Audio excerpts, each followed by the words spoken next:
Hello and welcome to Garage Door Guidance. In today's video I wanted to show you guys how to adjust your safety sensors properly.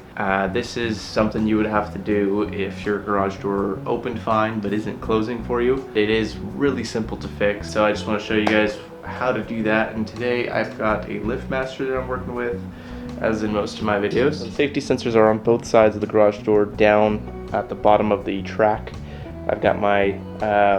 I've got one on the left here that is yellow. So that green sensor here on the right side is the receiving sensor. That's the one that's usually the problem. Start by looking at this one. Make sure that your sending sensor is actually sending a signal.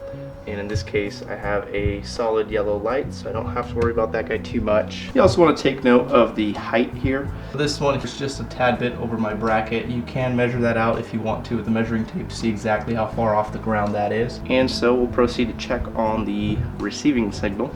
So here I've purposely pointed it downwards, and so you can see that the light there is just flickering.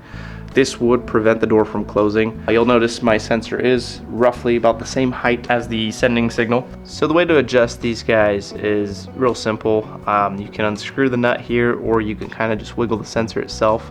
So in this case I can just kind of pull that right up, and you'll notice that light goes completely solid. What I like to do then is wiggle this track, or you could try to wiggle the sensor itself to see if you can get it to flash. A good indicator of it being a good connection is that when you do this, that light remains steady the whole process. Now if your sensor is completely off, something like that, what you would want to do is just unscrew this butterfly nut as much as you need, and again, same thing, just adjust it, make sure it's pointed directly at the other sensor. Again, you can move it around just to make sure that the connection is good, and all you gotta do is tighten that back up, make sure it's a nice solid steady connection, and that is it. On the sensors that are mounted to the wall, bend that bracket in or out just to make sure it's facing that other sensor and making a solid connection.